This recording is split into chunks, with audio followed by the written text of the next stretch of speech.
Isipin mo na lang na dumating ako sa kasal ng anak kong babae, na ibinigay ko ang buong buhay ko. Pero malamig niyang sinabi, "Tatay, pasensya na, pero hindi ka imbitado. Umalis ka na." Tahimik akong umalis, sirang-sira ang puso ko sa pagtataksil. Pero sa loob lang ng 2 oras, naging bangungot ang perpektong kasal niya. Pagganti, hindi hustisya iyon. Bago tayo magpatuloy, pakikalmahan niyo po akong mag-subscribe sa channel at sabihin niyo sa comment kung saan kayo nakikinig. Nahulog ang baso ng champagne sa mga daliri ko. Naggalat ang mga pira-piraso ng kristal sa marmol na sahig na parang mga bituing nahulog sa lupa. Bawat piraso ay sumasalamin sa gulat sa mukha ng anak kong babae. "Tatay, anong ginagawa mo dito?" Tinagusan ni Emilia ang magagarang usapan ng mga bisita sa kasal. Ang wedding gown niya, na nagastos ko ng 720,000, ay nag-alon habang humakbang siya palayo. "Hindi ka dapat dumating." Natigilan ako sa malaking pasukan ng ballroom. Hawak pa rin ang gift box na ako mismo ang nagbalot. Mga puting rosas na galing pa sa Ecuador ang nasa bawat sulok. Humahalo ang amoy nila sa mamahaling pabango at mapanghusgang tingin. Ang chandelier sa itaas ay nagkakalat ng bahaghari sa mga dingding na nagastos ko ng 3 buwan na kita para maupahan.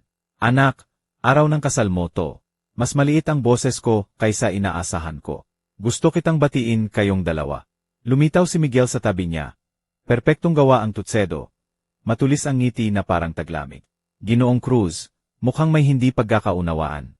"Anong hindi pagkakaunawaan?" Tumingin ako sa pagitan nila. Hinintay ko sa mukha ni Emilia ang batang babaeng dating nagmamakaawa sa akin na itulak siya ng mas mataas sa swing. Tiningnan ni Emilia ang mga bisitang nakatingin sa amin. Mga babaeng naka-designer gown ang nagbubulungan sa likod ng kristal na champagne flute. Mga lalaking nakalibo-libong suit ang nagkunwaring hindi nakikinig, pero halatang nakikinig sa bawat salita. "Pribadong family celebration lang ito," sabi niya, masikip ang boses sa kahihiyan. "Immediate family lang." Parang malamig na tubo ang dating ng mga salita. 28 taon ng kwentong pampatulog, school play, at dance recital ang nawala sa isang pangungusap lang. 28 taon ng pagpili ko sa college fund niya kaysa sa sarili kong retirement. Kaligayahan niya kaysa sa ginhawa ko. Ako ang nagbayad ng kasalang ito, Emilia. Steady at totoo ang mga salitang lumabas. Bawat bulaklak, bawat plato, ang damit na suot mo, tumigas ang panga ni Miguel. "Hindi binibili ng pera ang klase, Ginoo." Tama si Miguel, bulong ni Emilia, hindi tumitingin sa akin. "Hindi ito tungkol sa pera. Tungkol ito sa pagkakasya. Hindi mo naiintindihan ang uri ng tao rito. Naiintindihan ko ng perpekto. Hindi welcome sa mga party nila ang mga construction worker na nagtayo ng mga bahay nila. Ang lalaking nag-alay ng lahat para lang makapag-asawa ang anak niya sa ganitong mundo ay natapos na ang tungkulin. Tahimik na ang mga usapan sa paligid namin. Binaba ng photographer ang kamera. Tumutugtog pa rin ang string quartet. Walang kamalay-malay sa dramang nangyayari sa harap ng magarang backdrop. Nakita ko na. Inilagay ko ang gift box sa malapit na mesa sa pagitan ng mga hindi nagalaw na champagne flute at puting orchid. "Ayokong mapahiya ka. Tatay, wag mo nang pahirapan pa." Pinagmasdan ko ang mukha niya.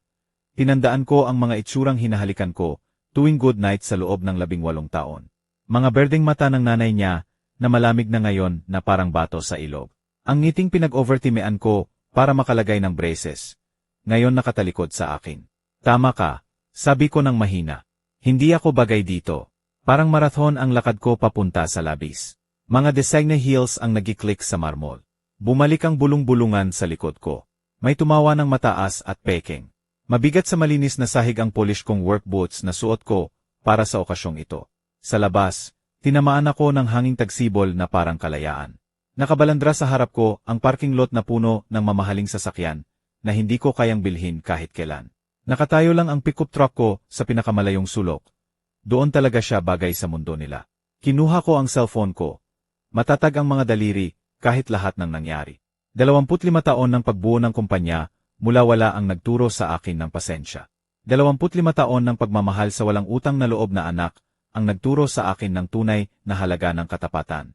Lumiwanag ang screen sa mga missed call mula sa abogado ko tungkol sa property dispute. Nilagpasan ko sila para hanapin ang ibang numero. Yung hindi ko tinawagan ng ilang buwan, pero biglang kailangan ko. Nakatigil ang hinlalaki ko sa pangalan ng contact. First National Bank Business Services. Sa loob ng ballroom na iyon, ipinagdiriwang ng anak ko ang bagong buhay niya na wala ako. Sa labas, Magsisimula na ako ng buhay ko na wala na siya. Tumunog ang telepono ng isang beses bago may sumagot. Mabilis na isinara ang mabibigat na pinto sa likod ko, na parang vault na nagsara ng tuluyan.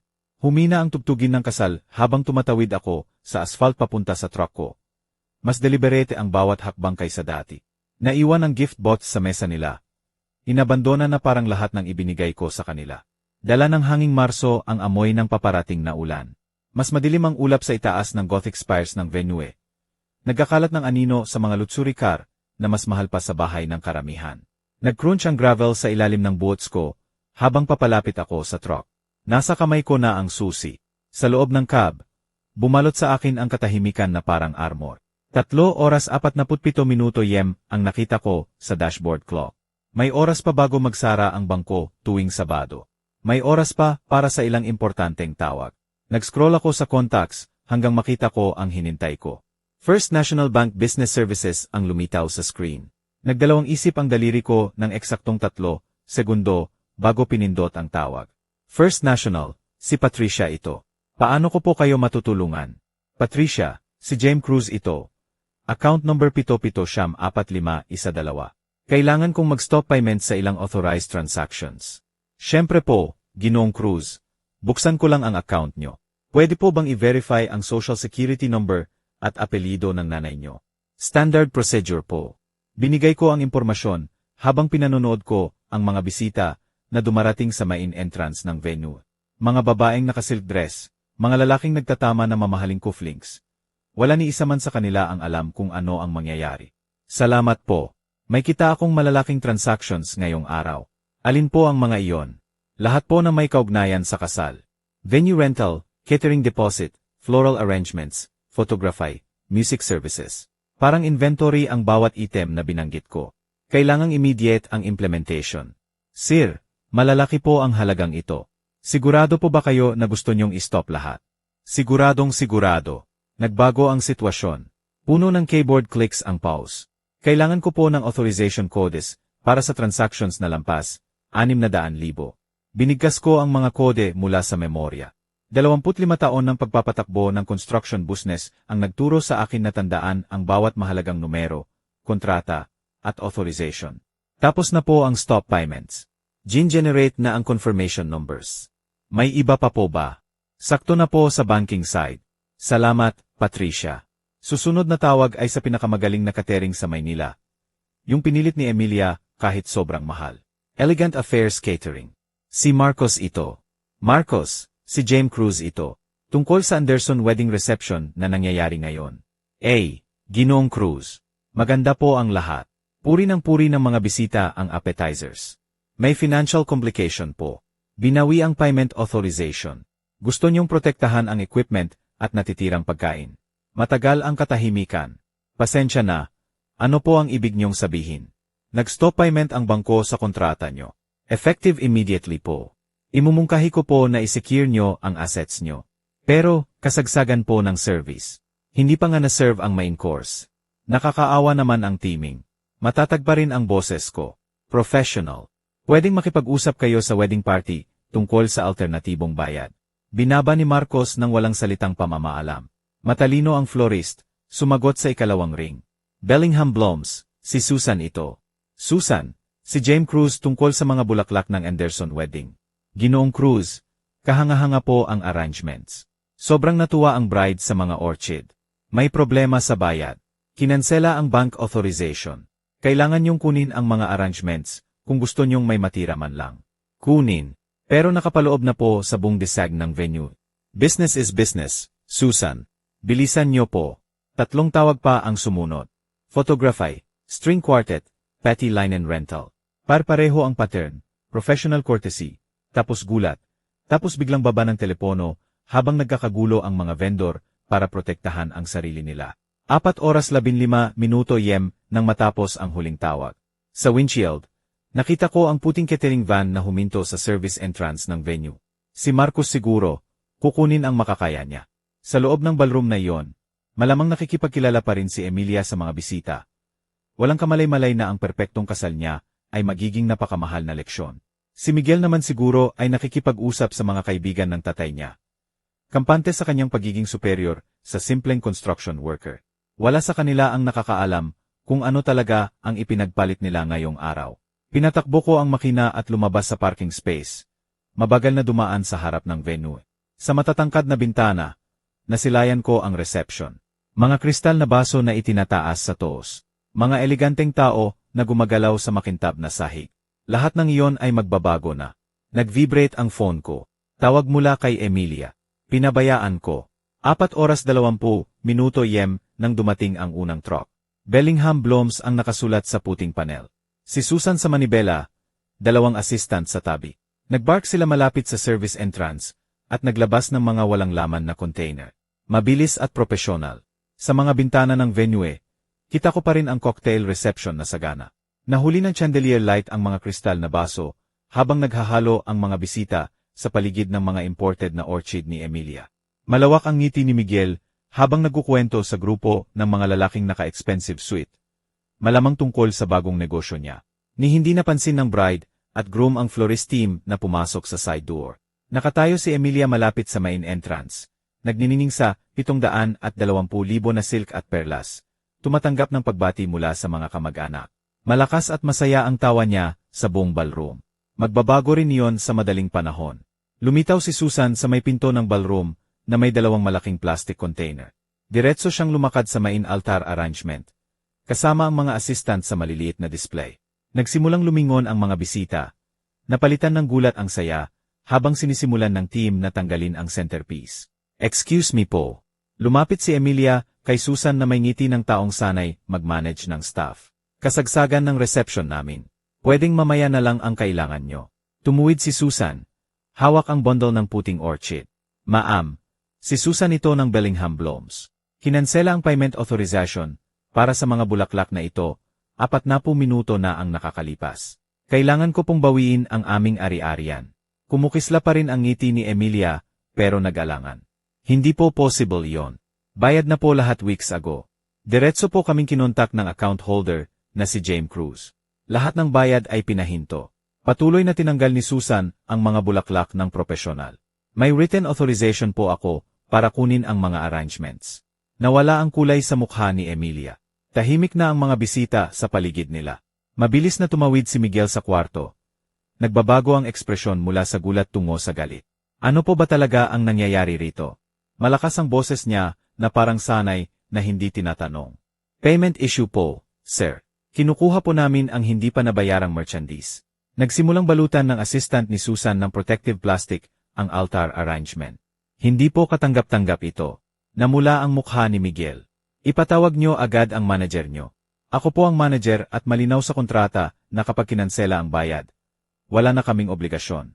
Tumango si Susan sa mga assistant na nagsimulang kunin ang mga centerpiece sa mga mesa habang nanonood ang mga bisita sa nakakagulat na katahimikan. Huminto ang Elegant Affairs Keteng van sa labas habang patuloy ang systematic removal ng team ni Susan. Lumabas si Marcos na may 3 staff, seryoso ang mukha. Pumasok sila ngayon sa main door. Walang kahit anong pagtatago. Pinanonood ni Emilia ang pagkawala ng mga orchid sa mga container. Unti-unting nawawasak ang perpektong composure niya na parang baso. Dapat may mali. Hindi gagawin iyon ng tatay ko. Hindi niya kaya. Ma'am, kailangan na po naming itigil agad ang food service. Lumapit si Marcos na may hawak na clipboard. Binawi ang payment authorization kaninang 4:15. Obligado po kaming protektahan ang equipment at natitirang inventory. Humarang si Miguel sa pagitan nila ni Emilia. Tumataas ang boses. Kasal ko ito. Hindi niyo pwedeng itigil sa kalagitnaan. Kaya po namin at kailangan po talaga, sir. Kapag kinansela ang payment authorization, standard procedure po ang immediate asset protection. Tinawag ni Marcos ang team niya na nagsimulang takpan ng puting tela ang mga serving station. Kabado ang mga bisita, hindi hinahawakan ang tiyampag. Naging mahina at puno ng pag-aalala ang mga usapan. May tumunog na cellphone, matinis at nakakabula sa tensyon. Tumigil ang string quartet nang dumating ang equipment coordinator nila. Tumahimik ang mga mikropono. Nawala ang tunog ng speaker. Pati ang ambient lighting ay nagbago habang dinidiskonekta ng sound technician ang mixing board. Natigilan si Emilia sa gitna ng gumuguho niyang reception. Nanatiling perpekto ang wedding gown sa gitna ng kaguluhan ng mga nawawalang serbisyo. Hindi pwedeng mangyari ito. Hindi ngayon. Hindi ganito. Emilia, anong klaseng arrangement ba ang ginawa ng pamilya mo? May bagong hinala ang boses ni Miguel. Inililipat ang galit mula sa mga vendor tungo sa kanyang bride. Hindi ko alam. Dapat na ayos na lahat. Bumigay ang boses niya sa unang tunay na takot. Lumitaw ang venue coordinator. Nakadikit ang cellphone sa tainga. Nagbubulong ng urgent. Lumapit siya kay Emilia na halatang ayaw. GNG, Anderson, kakausap ko lang ng accounting department namin. Lahat ng bayad para sa event ngayon ay galing sa isang account ni James Cruz. Binawi ng account holder ang authorization sa lahat ng transaction. Tuluyang nawasak ang composure ni Emilia. Ang batang babaeng pinalaya sa sariling kasal ay sa wakas naiintindihan ang laki ng kabutihang loob ng tatay niya at ang kahihinatnan ng kanyang kalupitan. Kinuha niya ang cellphone niya nang nanginginig ang mga kamay. Nag-scroll sa pamilyar na contact. Sa labas sa parking lot, nagsimulang tumunog ang phone ko. Nag-vibrate sa dashboard ang phone ko. Lumiwanag ang pangalan ni Emilia. Sa windshield, nakita ko ang silhouette niya sa may pinto ng venue. Nakadikit sa tainga ang cellphone nang may desperadong urgency. Hindi ko sinagot. Hindi pa. 25 taon ng pagmamahal sa babaeng iyon ang humantong sa sandaling ito. 25 taon ng paniniwala na ang sakripisyo ay magbubunga ng karakter. Hindi sisira nito. 3 taong gulang pa lang siya nang mamatay ang nanay niya. 6 na buwan lang, brutal na cancer ang kumuha kay Sarah. Iniwan ako na may toddler na humihingi ng mommy tuwing umaga at gabi. Pwede akong nag-asawa ulit agad. Humanap ng tutulong sa pagpalaki sa kanya. Sa halip, pinili kong maging lahat ng kailangan ni Emilia. Tatay, babasahan mo pa ba ako ng isa pang kwento? Tanong niya noong 5 taong gulang. Nakayakap sa dibdib ko sa pink niyang pajama. 3 libro na ang nabasa ko. May maagang meeting pa ako kinabukasan sa mga potential investor. Pero ang berdeng mata niya, mata ni Sarah, puno ng tiwala. Siyempre, anak, laging may oras si tatay para sa'yo. Iyon ang naging motto ko. Lagi nang may oras si James Cruz para kay Emilia, at pera, at lahat ng kailangan niya para sumaya. Kalahati ng quarterly profit ko ang napunta sa private school tuition niya noong 8 anyos siya. Pinakamagandang edukasyon na kaya ng pera. Sabi ko sa sarili ko, habang sumusulat ng check na nangangahulugan ng mas kaunting business expansion. Mas maliit na personal budget. Niyakap ako ni Emilia nang sabihin ko sa kanya ang tungkol sa Riverside Academy. Salamat, tatay. Mag-aaral akong mabuti para ma-proud ka. At nag-aral nga siya ng mabuti. Puro A sa elementarya. School place kung saan nakaupo ako sa unahan. Mas malakas ang palakpak ng mga kalaust kong kamay kaysa sa ibang magulang. Hahanapin niya ako pagkatapos. Nagniningning sa tagumpay. Nakita mo ba akong natandaan lahat ng lines ko? Tay, ikaw ang iniisip ko habang nasa stage. Nagbago ang high school. Sa Riverside Academy, mayaman ang mga classmate. May trust fund at summer homes. Nagsimulang mapansin ni Emilia ang pagkakaiba. Mas mahal pa sa kotse ng iba ang sweet, 16 na party niya. Biembli sa driveway. Professional catering. Designer decorations. Biembli daw lahat ng iba. Nakakahiya, tong Honda na to. 2015 yon. Unang beses na naging expectation ang pera kaysa pasasalamat. Dapat ko nang nakita ang babala. Halos mabankrupt ang business expansion na plano ko sa college expenses. Northwestern University, dream school ni Emilia. Nangailangan ng sakripisyong lampas sa tuition. Sorority Jews, spring break sa Cancun. Study abroad sa Italy. Bawat semester, bagong financial demand. Tatay, kailangan ko ng 180,000 para sa business fraternity trip. Importante daw sa networking. Naging transaction request na ang mga tawag. Bihira na ang pag-uwi, holidays lang. Kapag tumawag si Emilia, eksakto lang ang haba para ipaliwanag kung bakit niya kailangan ang pera at gaano kabilis niya kailangan matransfer. Sa graduate school niya, nakilala si Miguel. Old money, family connections. Lahat ng hindi ko maibigay kahit ilang dekada akong nagsikat. Nagsimula nang mag-comment si Emilia tungkol sa hitsura ko sa family gatherings. Pwedeng huwag mong suotin yung work boots mo kapag pumunta ka rito. Andito mga kaibigan ni Miguel. Ang babaeng dating nagpapasalamat sa bedtime stories ay nahihiya na ngayon sa taong nagbigay ng lahat ng gusto niya. Wala nang halaga sa bagong social circle niya ang tagumpay ko sa construction. Ang pagbuo ng kumpanya na nagpopondo sa Lifestyle niya ang siyang nagiging dahilan kung bakit hindi ako bagay sa Lifestyle niya. Noong nakaang Pasko, ipinakilala niya ako sa magulang ni Miguel bilang tatay ni Emilia. May maliit na business. Maliit na business. 25 taon ng pagbuo sa cruise construction mula wala. 60 empleyado. Sapat na kita para suportahan ang prinsesa niyang lifestyle. Naging maliit na business lang. Tay, kailangan nating pag-usapan ang pondo sa kasal. May certain expectations ang pamilya ni Miguel sa ceremony. Hindi salamat sa offer mong magbayad. Hindi nagpapasalamat kami sa tulong mo. Expectation lang. Parang ang buhay ko ay umiikot lang sa pagtugon sa social requirements niya. Parang business negotiation, ang wedding planning meetings. May spreadsheets si Emilia. May opinion si Miguel tungkol sa cost efficiency. Walang umamin na bawat line item ay buwan ng paggawa ko. Bulaklak na galing Ecuador. Tiyampag na mas mahal pa sa isang araw na sweldo ng mga trabahador ko ang isang bote. Damit na mas mahal pa sa isang buwang upa ng karamihan. Hindi naman ito tungkol sa pera, Tay. Tungkol ito sa quality. Alam ng pamilya ni Miguel ang quality. Quality na binili ng pera ko, pero binababa ng presensya ko. Ang tagumpay na nagbigay daan sa dream wedding nila ang siyang nagiging dahilan kung bakit masyado akong kumon para dumalo rito. Nag-vibrate ulit ang phone ko. Ikatlong tawag ni Emilia sa loob ng 5 minuto. Sa mga bintana ng venue, nakita ko siyang naglalakad-lakad. Nakasunod sa kanya ang wedding gown na parang bandila ng pagsuko. 25 taon ng sakripisyo ang lumikha ng sandaling ito. Hindi anak na nagpapasalamat sa kabutihang loob ng tatay, kundi desperadong babae na sa wakas naiintindihan kung ano ang itinapon niya. Perpekto ang irony.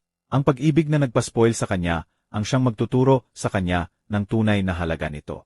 Hinawakan ko ang cellphone. Oras na para sagutin. Humihina ang makina habang lumalabas ako ng parking lot. Lumilit ang frantic na silhouette ni Emilia sa rearview mirror ko. Parang beacon sa papalapit na dilim ang phone niya.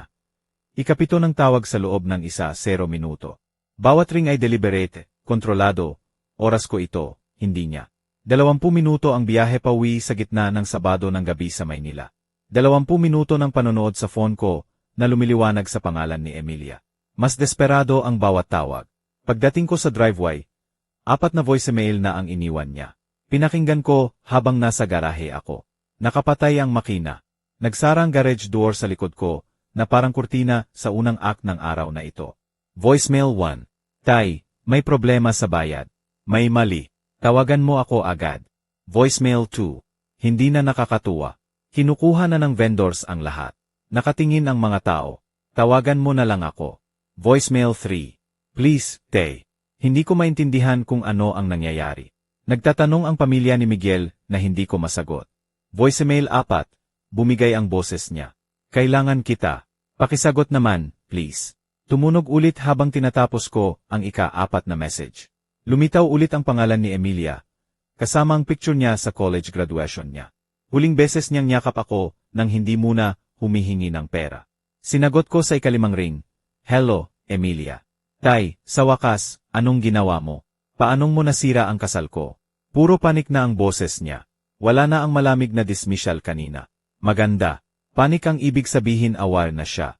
Aware ang unang hakbang sa pag-unawa. Hindi ko sinira ang kahit ano. Sabi ko, pantay ang boses. Ni Piso ay hindi siya nag-ambag sa sariling suporta. Hindi siya tumagal ng trabaho ng mahigit 6 na buwan. Hindi siya nag-alala sa gastos o nagpasalamat sa sakripisyo. Binuksan ko ang mga foto, album na pinanatili ko mula pagkabata niya. Si Emilia sa 8, ngiping bukaka at nagniningning pagkatapos ng unang school play. Salamat sa pagpunta, Tay. Nakita mo ba kung gaano kalakas ang palakpak ng lahat? Si Emilia sa 12, tagumpay pagkatapos manalo sa spelling bee. Inisip kita ng kinakabahan ako. Nakatulong sa pag-remember ko ng words. Kailan siya live tumingin sa akin bilang tao na dapat pasalamatan? Kailan ako naging source lang ng pondo sa mga ambisyon niya? Tumunog ulit ang phone ko. Ika-14 na tawag ni Emilia mula nang matapos ang usapan namin. Sa pagkakataong ito, may iniwang voicemail. Tay, pakisagot naman. Pinag-iisipan ko ang sinabi mo. Alam ko hindi pa ako sapat na nagpapasalamat. Alam ko tinake for granted kita. Galit na galit ang pamilya ni Miguel. Nagtatanong sila tungkol sa financial situation na hindi ko masagot. Kailangan ko malaman kung ano ang gusto mo sa akin. Ang gusto ko ay 25 taon ng pasasalamat na hindi na darating. Ang kailangan ko ay kumpirmasyon na naiintindihan ni Emilia ang halaga ng mga bagay na basta na lang niya itinapon. Inimprinta ko ang sumari ng spreadsheet at inayos ang supporting documents sa Manila folders. Education, transportation, housing, personal expenses, wedding costs. Makapal ang bawat folder sa ebidensya ng pag-ibig na naging dolyar. Sakripisyo na nasukat sa bank transfers. Bukas ay magdadala ng mga usapan na hindi pa handa si Emilia. Mga tanong tungkol sa responsibility, accountability, at tunay na halaga ng entitlement. Gabi para sa paghahanda. Nakakalat sa desk ko ang dokumentasyon na parang ebidensya sa korte. Halos 60 milyon na suporta na ibinigay ng walang tanong, pasasalamat, o pagkilala. Nag-live si Emilia na parang royalty, habang itinuturing akong hired help. Magbabago na ang arrangement na iyon. Nag-vibrate ulit ang phone ko sa pangalan ni Emilia. Hinawakan ko, tapos tumigil. Hindi pa. Hayaan niyang maramdaman kung ano ang walang magawa. Hayaan niyang lasapin ang panik ng financial dependence na walang garantiya. Magpapatuloy ang edukasyon sa umaga. Dumating ang linggo ng umaga na may malamig na hanging Marso at ang kalinawan na dulot ng maayos na paghahanda. Nasa may pintuan ng briefcase ko. Puno ng 25 taon ng documented evidence. Nakipag-appointment si Richards and Associates sa emergency consultation ng siyam oras ang professional courtesy sa pagitan ng mga businessman na naiintindihan na hindi lahat pwede hintayin ang loans. Seryoso ang law office. Mahogany panels, legal books sa mga dingding, certificates ng dekada ng successful practice. Personal akong sinalubong ni Margaret Richards sa conference room. Pilak ang buhok at matalas ang suite na nagpapakita ng kakayahan na kailangan ko. Ginoong Cruz, na-review ko na ang preliminary documentation nyo. Kahanga-hanga ang level ng record keeping. Ikinakalat niya ang mga folder ko sa makintab na mesa. Mabilis na sinuri ang financial summaries. Bawat pahina ay buwan ng lifestyle ni Emilia na pinondohan ng sakripisyo ko. Ang total amount, halos 60 milyon sa 25 taon. Malaki pa rin yan kahit sa standards namin. Gusto ko pong mahandle ito ng propesyonal. Sabi ko, naupo sa leader chair sa tapat niya. Walang emosyon, business lang. Kailangang maintindihan ni Emilia ang financial reality ng mga tinak for granted niya. Tumango si Margaret. Nagsusulat sa yellow legal pad. Sinusuportahan ng dokumentasyon ang gift reclassification o promissory note establishment. Dahil sa pattern ng lumalaking demands na walang reciprocal responsibility, maraming recovery options tayo. Surgical precision ang pagkakalista niya ng strategy. Formal demand letter na humihingi ng full repayment sa loob ng 30 araw. Detalyadong accounting ng lahat ng gastos na may supporting evidence. Malinaw na timeline para sa response at negotiation. Professional consequences kapag hindi sumunod. Ginagawa nitong business transaction ang family dispute. Mas malinis para sa lahat. Sa 11 oras handa na ang mga dokumento. Official letterhead, formal language, seryosong implikasyon. Simple ang demand. 56.2 milyon na repayment sa loob ng 30 araw o magsisimula ang legal proceedings. Iayos natin ang courier delivery ngayong hapon. Kailangan pirmahan para may official record ng receipt. Umuwi ako na may kopya ng lahat. Halo ang satisfaction sa lungkot sa pangangailangan ng ganitong hakbang. Si Emilia ang lumikha nito sa pamamagitan ng mga taon ng entitlement. Ako lang ang nagbibigay ng consequences na hindi pa niya naranasan. Eksaktong 2 oras 15 minuto yem. Tumawag ang phone ko. Courier service na nagkumpirma ng delivery sa Spokane Grand Hotel. Room 1,247. Pinirmahan ni Emilia Clark Anderson. Nagsimula na ang formal process. Naisip ko ang gulat ni Emilia kapag tinawagan siya ng hotel desk tungkol sa legal delivery. Akala niya vendor paperwork lang. Si Miguel siguro ang magtatake charge bilang responsible husband. Bubuksan ang official seal ng may karaniwang arrogance. Tapos magbabasa. Unti-unting dumarating ang pagkaunawa. Nagsimulang tumunog ang phone ko ng 2 oras 47 minuto yem paulit-ulit na lumitaw ang pangalan ni Emilia sa screen ko. Pinabayaan ko ang bawat tawag. Mas desperado ang bawat message kaysa sa nauna. Message 1. Tay, ano tong legal document? Hindi ito seryoso. Message 2. 56 milyon. Impossible iyan. Hindi mo sinabi na mga utang ito. Message 3. Please tawagan mo ako. Galit na galit si Miguel. Nagtatanong ang pamilya niya na hindi ko masagot. Message 4. Bumigay ang boses niya. Hindi ko maintindihan kung paanong biglang sumama lahat. Sa Grand Hotel, natututo na sina Emilia at Miguel kung ano ang accountability kapag may legal authority. 25 taon ng regalo ang nai-reclassify bilang recoverable debt. Na-document, na-quantify, at subject na sa collection procedures ang financial dependency nila. Opening act pa lang ang kasalang disaster. Ito na ang main performance. Malinaw na ipinaliwanag ni Margaret ang proseso. Standard procedure ang civil debt recovery. Kailangan nila ng legal representation para makasagot ng maayos. Gastos iyan na wala silang pera, at utang na hindi nila kayang bayaran. Nagpatuloy ang frantic calls ni Emilia sa buong hapon. 15 missed calls, 8 voicemail. Bawat isa ay nagpapakita ng mas malalim na pagkaunawa sa kanyang kawalan ng magawa. Ang babaeng pinalayas ako sa kasal niya, ay nagsisimula ng maunawaan kung ano talaga ang pinalayas niya. Perpekto ang irony. 25 taon niyang tinake for granted ang financial support ko. Gayon, 30 araw siyang may para bayaran lahat na may professional consequences kapag nabigo. Nagring ulit ang phone ko. 16 na tawag ni Emilia. Sa pagkakataong ito, sinagot ko. Tay, please.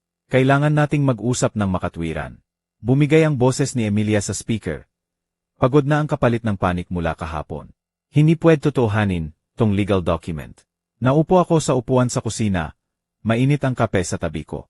Sa bintana, payapa ang linggo ng hapon sa Maynila. Mga pamilyang naglalakad ng aso. Mga batang nagbibisikleta. Normal na tao sa normal na buhay. Totoong-totoo ang dokumento, Emilia. Gayon din ang 30 araw na mayroon ka para sumagot. Pero 56 milyon, impossible yon. Hindi mo sinabi na utang pala lahat. Hindi ko rin sinabi na regalo. Akala mo lang. Sa background, naririnig ko ang matinis na boses ni Miguel sa frustration. May kaluskos ng papel. Tunog ng lakad. Emilia, may naiintindihan ka ba? Sinabi ko, pantay ang boses. Sino eksakto ang balak mong tawagan para tulungan ka sa sitwasyong ito? Matagal ang katahimikan. Pamilya, kaibigan, mga taong nagmamahal sa akin. Ah, ganon. Well, may 29 na araw ka pa. Simulan mo nang tawagan sila. Binaba ko ang usapan at pinatay ang phone sa silen. Hayaan nating malaman ni Emilia ang alam ko na. Na halos 60 milyon na utang ang magpapakita kung sino talaga ang handang tumulong at kung sino ang mag-e-excuse ng mahinahon. Paulit-ulit na lumiwanag ang phone ko sa buong hapon. Lumilitaw at nawawala ang pangalan ni Emilia na parang distress signal. Pinabayaan ko ang bawat tawag. Hindi pinakinggan ang bawat voicemail. Sa gabi, tumigil na ang mga tawag. Iba ang katahimikan ng Lunes ng umaga. Walang frantic message mula kay Emilia. Walang despeadong voicemail. Tahimik lang. Pumunta ako sa construction site kung saan nagsisimula kaming mag-break ground sa bagong office complex.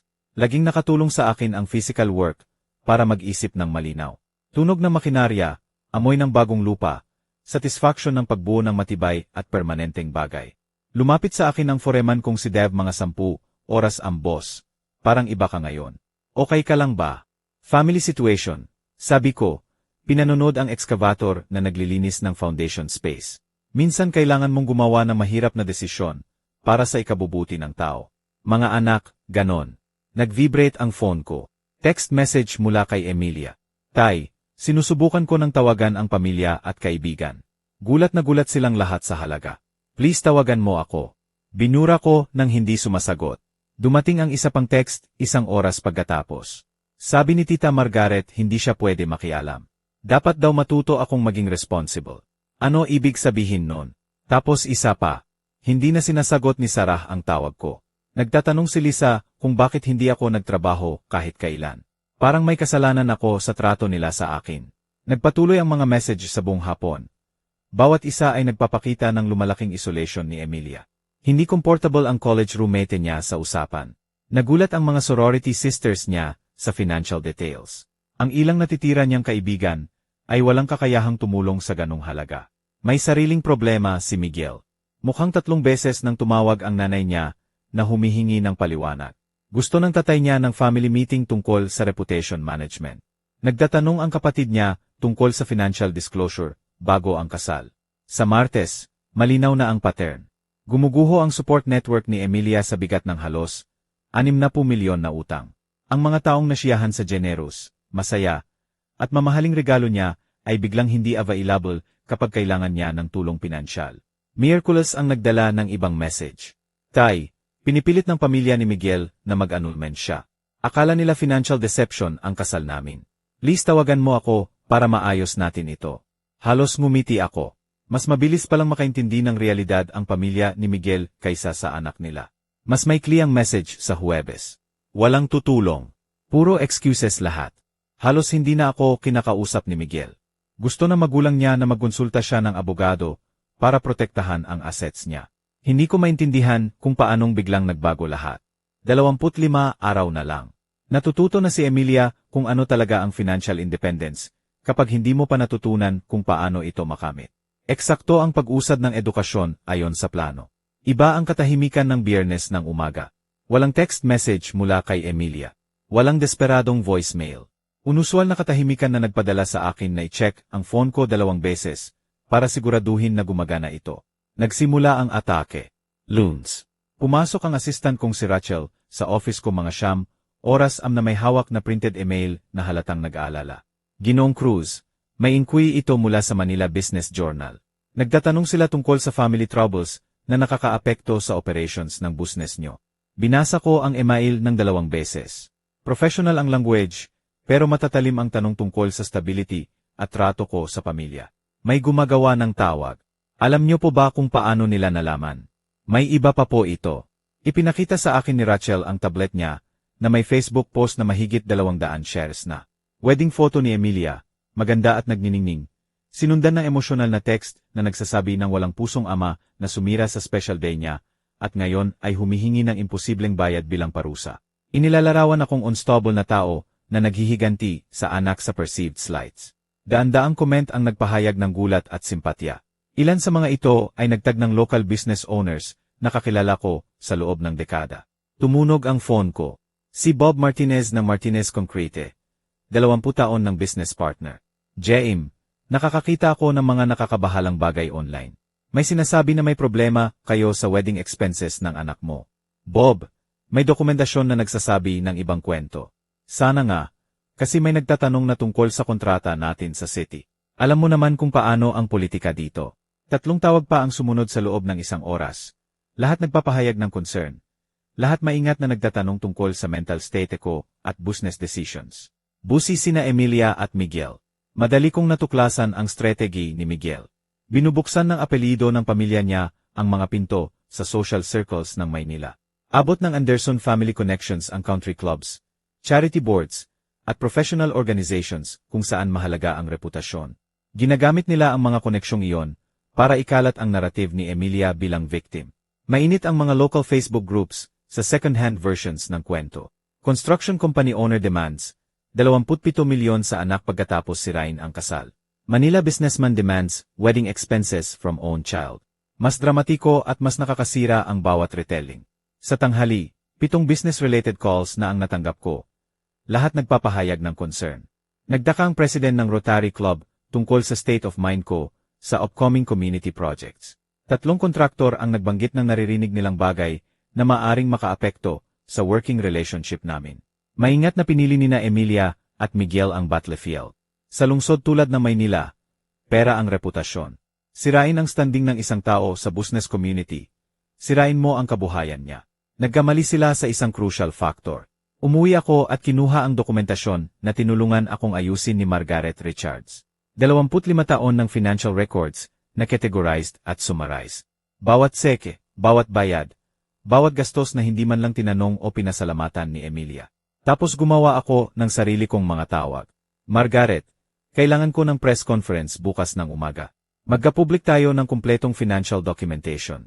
Sigurado po ba kayo, kapag naging public na ito, hindi na maaring bawiin? Ginamit na nila Emilia at Miguel ang public. Oras na para sa katotohanan. Methodical ang susunod na 6 oras na paghahanda. Direktang tinawagan ko ang Manila Business Journal. Nag-offer ng complete financial transparency. Tinawagan ko ang 3 reporters na naabot ng campaign ni Emilia. Nangako ng documented evidence na magkukwento ng totoong kwento. Pinakamahalaga, tinawagan ko ang 25 taon kong business partners, community leaders, at professional associates. Mga taong nakakita sa akin na bumuo ng cruise construction mula wala. Mga taong nakakita sa dedication ko sa business at pamilya sa loob ng dekada. Dev, tatawagan ko lahat sa contractor list natin. May kwento bukas na magtatama sa sitwasyon ni Emilia. Sa gabi, may confirmation na ako na tatakbo sa Manila Business Journal ang feature story. Pumayag ang local news stations na i-cover ang press conference. Nakopya at handa na para ipamigay ang dokumentasyon. 3 araw lang tumagal ang atake ni Emilia. 1 umaga lang ang tatagal ng response ko. Ang katotohanan, maayos na documented at profesional na iprinisinta, ay mas malakas kaysa sa social media manipulation at emotional appeals. 24 araw na lang sa legal deadline. Sa hapon bukas, maintindihan ni Emilia na ang pagsira ng reputasyon ay laro na pinakamagaling laruin ng mga taong may tunay na substance na ipagtanggol. Dumating ang Martes ng umaga nang may precision ng construction schedule. Eksaktong 9 oras am. Inilathala ko ang 25 taon ng financial documentation sa lahat ng platform na kinontamina ng kasinungalingan nina Emilia at Miguel. Methodical, professional, hindi may kakaila ang presentation. Bank statements na nagpapakita ng 56.2 milyon na bayad sa 25 taon. Categorized spreadsheets na nagdedetalye ng education costs, transportation expenses, housing support, at lifestyle funding. Mga larawan ni Emilia sa bawat yugto ng kanyang spoiled life. Bawat larawan ay may kaukulang financial support. Complete transparency. 25 taon ng parental support documented. Basahin ang headline na pinili ko. Sa ilalim nito, komprehensibong timeline na nagpapakita ng progression ni Emilia mula grateful child tungo sa entitled adult na may bawat pisong ginastos, documented, at verified. Agad ang response. Sa loob ng 1 oras, nagsimulang tumunog ang phone ko ng ibang boses. Hindi concern ngayon. Support, James. Hindi ko alam ang laki ng suporta na ibinigay mo. Sabi ni Tom Bradley ng Bradley Electrical. College ang mga anak ko at mga 900,000 lang ang nagagastos ko kada taon. Ikaw, 900,000 kada semester. Tumawag ulit si Bob Martinez. May utang na loob ako sa iyo. Pagkatapos makita ang bank records, naiintindihan ko na kung ano ang pinagdadaanan mo. Babaliw ang sinumang magulang sa ganyang level ng entitlement. Parang reverse avalanche ang shift ng social media momentum. Ang mga comment na sumuporta sa victim narrative ni Emilia ay biglang mukhang naive sa harap ng financial reality. Mga screenshot ng bank statements na nagpapakita ng 3.1 milyon annual college tuition. Mga resibo ng 3 magkakaibang luxury car. 28 taon ng housing, damit, at lifestyle expenses na imposible para sa karamihan. Tinawag ako ni Margaret Richards ng 11 oras am James. Kahanga-hanga ang response. Gusto ng Manila Business Journal na mag-feature tungkol sa financial responsibility at entitlement. Nagawa mong gawing community education moment ang reputation attack. Sa tanghali, pathetic na ang itsura ng original Facebook post ni Emilia sa harap ng bundok ng ebidensya na ibinigay ko. Ipinapasa ng mga tao ang documentation ko na may comment na, ito ang tunay na parental sacrifice. Kaya nga humihingi siya ng bayad. Full-time job ang ganitong suporta. Buong buo ang rally ng Manila Construction Community.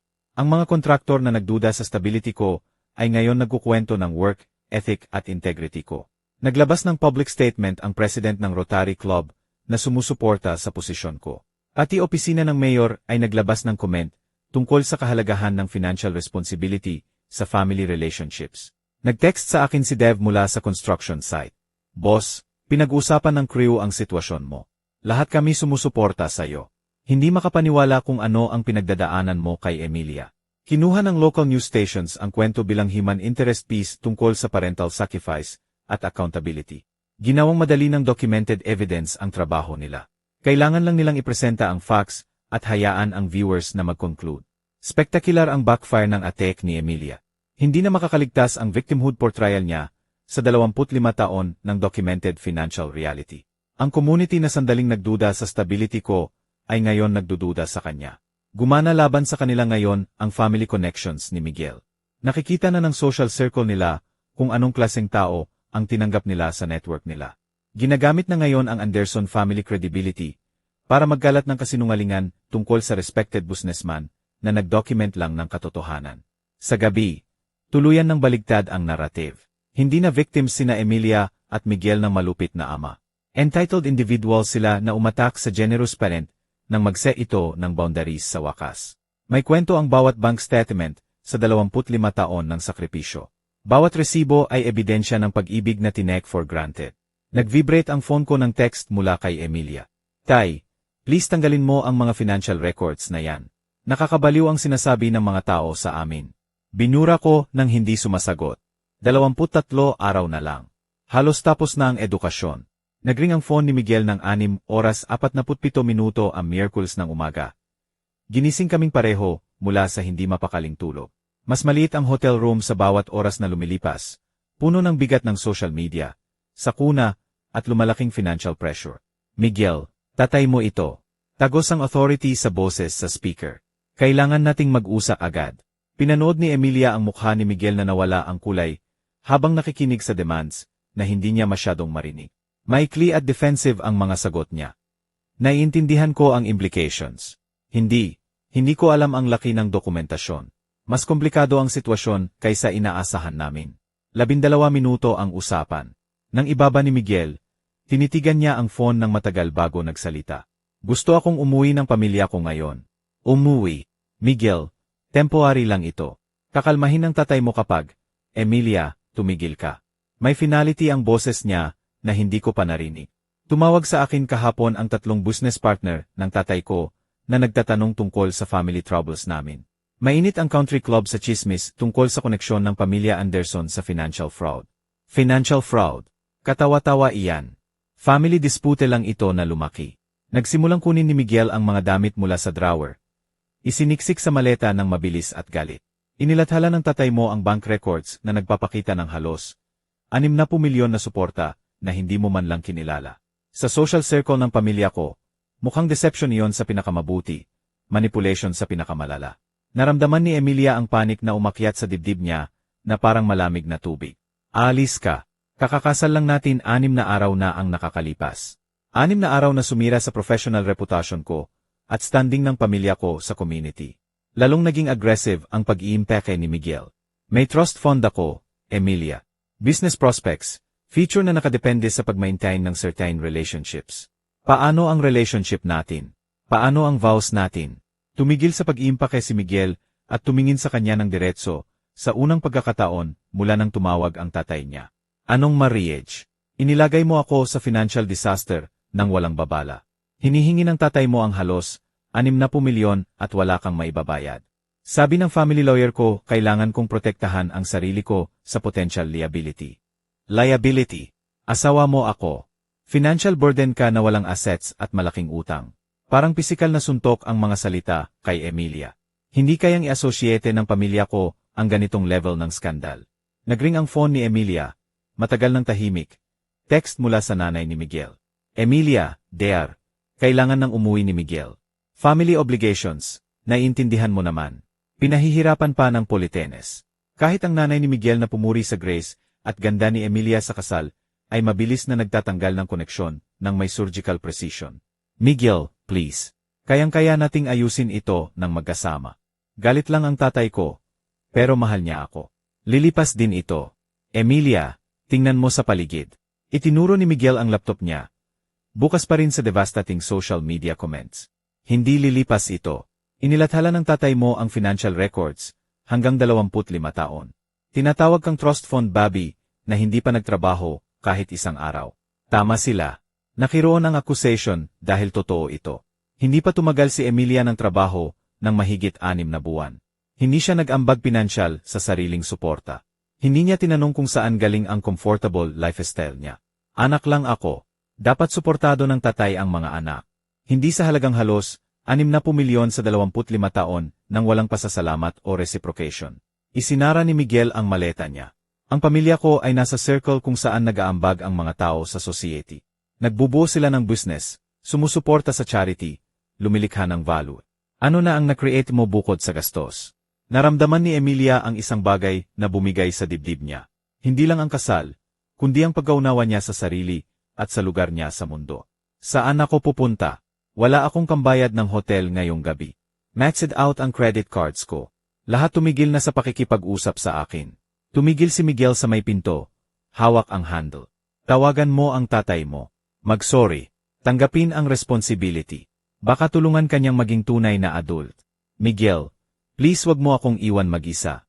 Emilia, mag-isa na ako sa marriage na ito mula pa sa simula. Wala kang naambag maliban sa expectations at gastos. Medyo lumambot ang boses niya. Siguro ang pagkawala ng lahat ay magtuturo sa iyo ng bagay na hindi kaya ng pera ng tatay mo. Isinara ang pinto sa likod niya nang may devastating finality. Tinitigan ni Emilia ang hotel room na biglang naging malawak at walang laman. Nakasabit pa rin ang wedding gown niya sa closet. Palala ng 6 na araw na sumira sa buong buhay niya. Walang asawa, walang family support, walang kaibigan, walang pera. Sa unang pagkakataon sa 28 taon, lubos na nag-iisa si Emilia Clark Anderson. Kinuha niya ang phone niya at nag-scroll sa numerong hindi niya tinawagan mula noong unang desperate Sabado. Lumitaw ang contact info ng tatay niya, na parang lifeline, na hindi niya sigurado kung karapat-dapat niyang hawakan.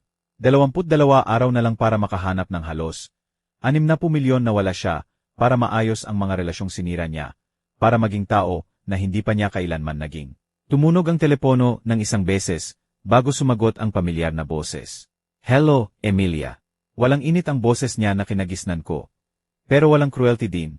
Kalmado lang na pagkilala na sa wakas tumawag ang anak niya pagkatapos mawala ang lahat. Tay. Bumigay ang salita. Halos bulong lang. Hindi ko alam kung saan magsisimula. Simulan mo sa katotohanan. Naiintindihan mo na ba kung ano ang nangyari ngayong linggo? Tinitigan ko ang hotel room sa paligid ko. Ang kawalan ni Miguel. Ang laptop screen na puno pa rin ng daan-daang comment na kumukondena sa ugali ko. Bumagsak ang bigat ng 28 taon nang walang isip na entitlement na parang gumuhong gusali. Nawala lahat sa akin. Iniwan ako ng asawa ko ngayong umaga. Pinutol ako ng tuluyan ng pamilya niya. Wala akong kambayad ng hotel ngayong gabi. Bumigay ang boses ko. Galit sa akin lahat. Naiintindihan mo ba kung bakit? Nakabitin ang tanong na parang hamon. Sa loob ng 28 taon, palagi kong sinisisi ang iba sa problema ko. Naghahanap ng excuses. May ibang responsible sa bawat consequence. Hindi ngayon. Dahil tinrato kita na parang bank account kaysa tao. Dahil hindi ko pinahalagahan ang mga sakripisyong ginawa mo para sa akin. Dahil makasarili ako at entitled at malupit. Matagal ang katahimikan. Naririnig ko ang paghinga niya habang pinag-isipan ang mga salita ko. Magpatuloy ka. Nakita ko ang financial records na inilathala mo. 56 milyon sa 25 taon. Hindi ko man lang tinanong kung saan galing ang pera. Hindi kita maayos na pinasalamatan.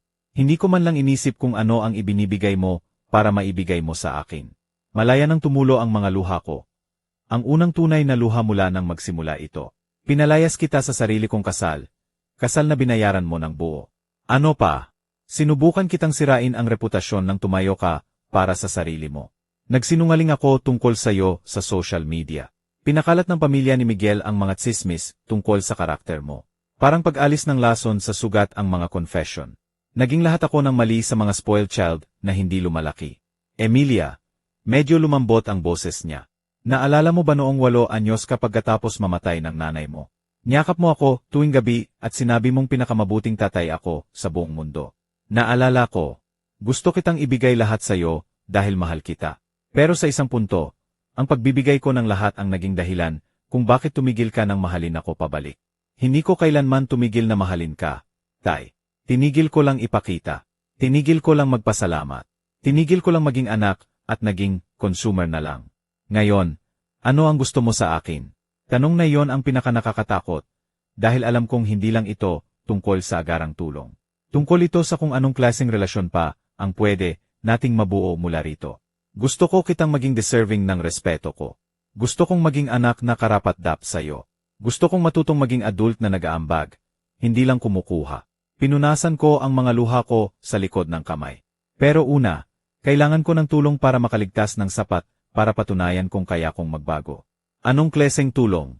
Kailangan ko ng sapat na pera para makalipas pa ng 1 linggo sa hotel habang naghahanap ako ng trabaho. Kahit anong trabaho. Kailangan ko ng pagkakataon na patunayan kung kaya kong suportahan ang sarili ko. Emilia, kung tutulungan kita ngayon, may kondisyon. Kahit ano po, magkakaroon ka ng trabaho sa loob ng 2 linggo. Kahit maglinis ng opisina o maging waitress. Wala nang pwedeng pride, hindi mo na kaya iyon. Naiintindihan ko. Walang hihigit na kahilingan pinansyal sa loob ng 6 na buwan. Patutunayan mong kaya mong mabuhay sa kita mo. Opo, gusto ko yan. Magsasalita tayo 1 beses sa 1 linggo. Pero mag-usap na tayo bilang 2 adult. Hindi magulang at dependent na anak. Gusto ko yan. Gusto ko rin, Tay. Gusto kong kitain ulit ang karapatan na tawaging anak mo. Emilia, magta-transfer ako ng 60,000 sa account mo. Sapat yan para sa 1 linggo sa hotel at basic na groceries. Pagkatapos noon, ikaw na. Tay, salamat. Alam kong hindi ko deserve. Tama ka, hindi mo deserve. Pero lahat ay deserving ng isang pagkakataon na maging mature. Kahit 28 anyos ka na. Ang boses niya ay may paehong tigas at pag-asa. Palagi kitang minahal, Emilia. Gayon gusto ko na ring marespeto kita. Hindi kita bibigin. Hindi na ulit. Abangan natin. Mahal kita, anak. Natapos ang tawag, pero sa unang pagkakataon sa loob ng isang linggo, may ibang nararamdaman ako bukod sa desperasyon. Hindi pa relief, pero posibilidad. Ang pagkakataong maging tao na karapat-dapat igalang. 21 araw na lang para patunayan kung kaya kong magbago. Isang buhay para kitain pabalik ang mga bagay na itinapon ko. Binuksan ko ang laptop at nagsimulang maghanap ng trabaho sa Maynila. Kahit entry-level na trabaho ay nakakatakot sa taong halos hindi pa talaga nagtrabaho. Pero mas mabuti nang nakakatakot kaysa imposible. Sa unang pagkakataon sa buhay ko, magkakaroon ako ng sarili kong kita. Nagsisimula na talaga ang edukasyon. Kung gusto nyo ng ganitong kwento, pakilik nyo po ang video, mag-subscribe sa channel, at i-share nyo sa comment kung ano ang naramdaman nyo sa kwentong ito. Para sa susunod na kwento, i-click nyo po ang box sa kaliwa. Maraming salamat sa panonood.